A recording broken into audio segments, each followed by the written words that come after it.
Welcome students, myself Umesh Kumar Sarma from Arya College of Engineering and IT. Today we are going to discuss the topic CVD, chemical vapor deposition and chemical vapor deposition reactors. Deposited films. Importance of deposited films. Deposited films are widely used in fabrication of modern VLSI circuit. These films provides conducting regions within the device, electrical insulation between metals, protection from environment. Next is requirement of deposited films. Deposited films must meet many of the requirements like first is the film thickness must be uniform and reproducible. Second is the structure and composition of film must be controlled and reproducible. Third is the deposition method must be safe, reproducible, easily automated and inexpensive.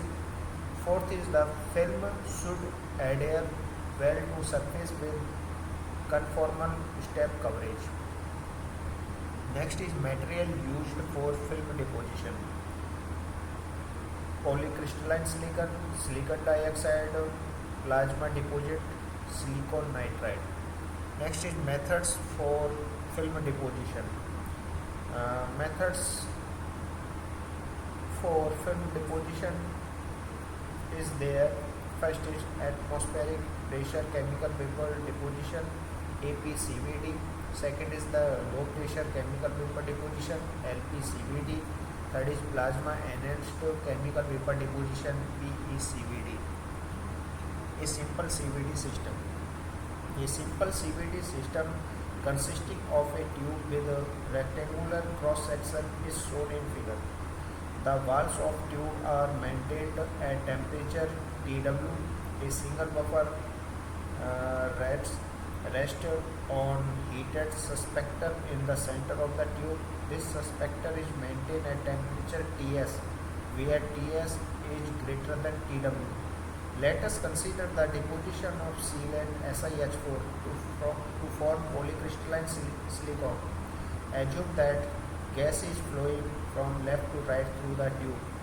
When the sealant approaches to the hot suspector, it begins to decompose. Therefore, the concentration of sealant and the deposition rate begins to decrease along the length of the tube. The overall reaction is given as SiH4 is equal to the Si plus 2H2. The reaction may be homogeneous or heterogeneous.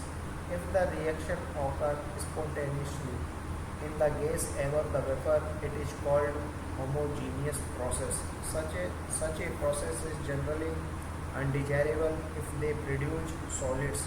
Its poor surface morphology and inconsistent properties arise many problems. It also provides poor surface controlled composition and has significant contamination from residual gases in the chamber. So we generally use heterogeneous process. In this process, formation of solids occurs only at surface. Generally, the steps that occur during CVD process are: first is the transport of precursors from chamber inlet to the proximity of the buffer. Second is reaction of these gases to form a range of daughter molecules. Third is transport of these reactant to the surface of the buffer. Fourth is surface reaction to release silicon, disruption of gaseous byproducts, transport of byproduct away from the surface of the buffer. Next is transport of byproduct from the reactor. Introduction of reactors for CVD. Reactors for CVD are classified mainly into two broad classes: the hot wall reactor and the cold wall reactors. The buffer is mounted in the reactor in suspector, which is normally of graphite voltage. In the cold wall reactor, RF induction coils or radiant heating techniques. are used to locally heat the suspectors. Thus, the walls of reactors remain relatively cool, which inhibited deposition on the cold walls and nucleation in the gas phase. In hot wall reactor, normal resistive heating techniques are used, resulting in the walls being hotter than the suspector. It is easy to see that the temperature difference in a cold wall reactor would typically be much larger than in a hot wall one. Another method of classification is the total pressure under which the reaction is carried out. In this, the categories are high pressure CVD, atmospheric CVD, low pressure CVD, and molecular flow CVD. First is cold wall reactor. There are three basic types of cold wall reactor, namely the horizontal reactor, the barrel reactor, and the vertical reactor. First is horizontal reactor. The schematic is shown in figure. The principal features are both gravity and the thermal gradient forces are in the same direction, pointing downwards onto the suspector, while the pressure gradient is in the transverse direction. If the slight incline of the suspector is ignored, this has been shown to give a stable flow profile. RF heating is used in the reactor to confine the reaction to the vicinity of the suspector. The inclined suspector is normally graphite coated with silicon carbide SiC so as to withstand the high temperature required in the reactor. The inclination in the suspector and hence the mass transfer from the gas in the direction of flow. The reactor is capable of very high capability and throughput. Owing to the flow pattern, the control of deposition over the entire suspector is a problem. Second is barrel reactor. The schematic is shown in figure. The important features of these reactors are both gravity and pressure gradient forces are in the same direction, pointing downward onto the suspector, while the thermal gradient is in the transverse direction. This has also been shown to give a stable flow profile. The resultant flow direction is aligned to gravity and parallel to the suspector. This gives rise to interesting conversion effect. Radiated heating using halogen lamps is normally used in the reactor to confine the reactors to the vicinity of the suspector. The temperature is such reactor is limited to below 1200 degrees centigrade, particularly for long time operation. Polysilicon or quartz suspector are often used, particularly when radiated heating is employed. The suspector mounted is rotated during operation to ensure good mixing of the fluid above the suspector, which result in improved uniformity. Owing to the flow pattern, the control of deposition over the entire suspector is good. The reactor gives a medium to high throughput. The mechanical system is quite complex, resulting in somewhat higher system cost. Third is vertical reactor. Now mention some of the silent feature of a vertical reactor whose schematic is shown in figure. All three forces, namely the pressure gradient, thermal gradient, and gravity, are parallel to each other, with the pressure gradient in a direction opposite to the other two. The resultant flow direction is approximately perpendicular to the suspector. Unlike in the other reactors, this has been shown to give an extremely stable flow profile. Radiant heating using halogen lamps and RF heating are both used in the reactor to confine the reaction to the vicinity of the suspector. The suspector is normally graphite coated with CVD nitride to protect against corrosion against SCL. Polysilicon or quartz suspector are often used, particularly when radiant heating is employed. The suspector mount is rotated during operation to ensure good mixing of the fluid above the suspector, which result in excellent uniformity. Owing to the flow pattern, the control of deposition over the entire suspector is excellent. The reactor is limited to relatively low throughput. The mechanical system is quite complex, resulting in relatively high system cost. Second is hot wall reactor, in which hot wall reactors are typically used in LPCVD, low pressure chemical vapor deposition, for the deposition of non-epitaxial layers. The flow in these cases is partly viscous and partly molecular. Unlike the cold wall reactors, it is not the fluid flow but the heat and mass transport and the reaction kinetic that play a dominant role.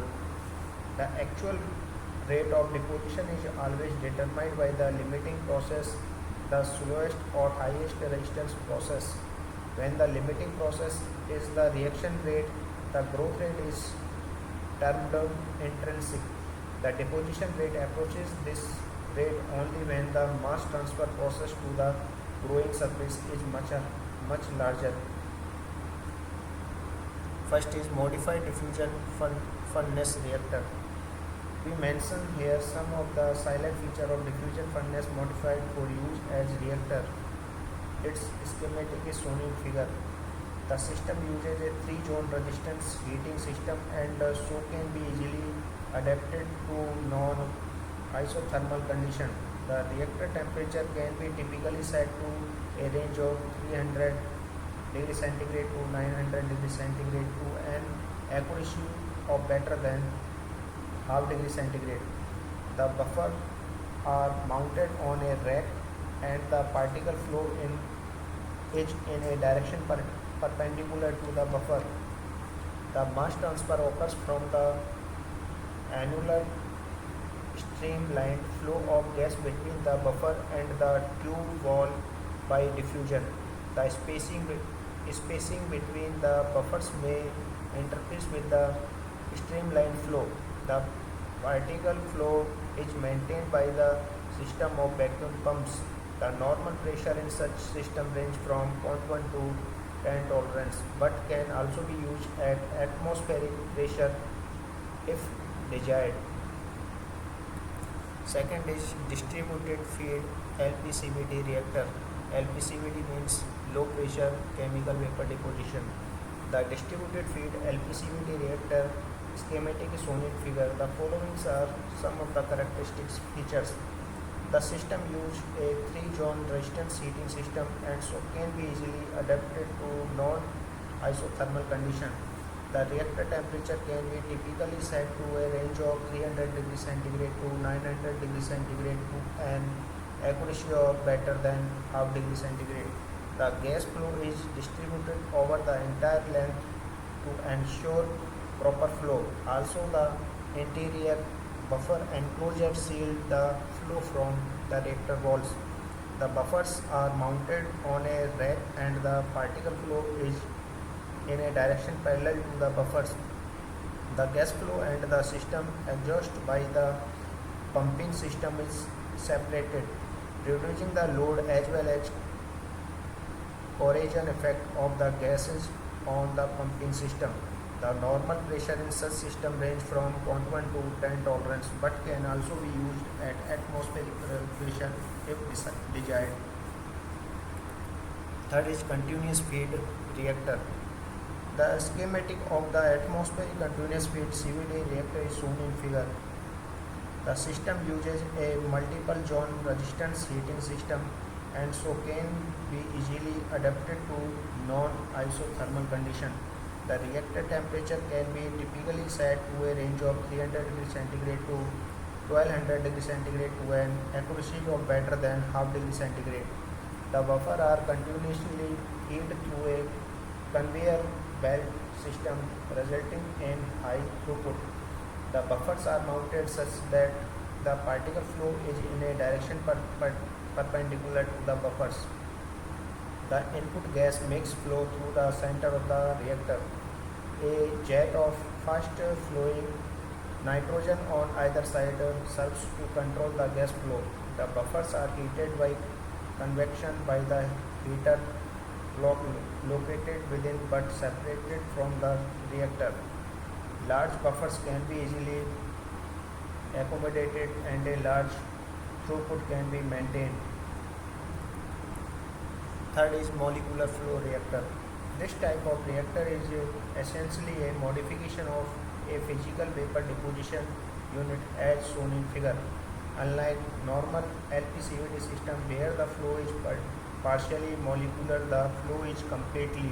So hence as in PVD, the nature of deposition is largely determined by the placement and orientation of the buffers with respect to the source gas mix.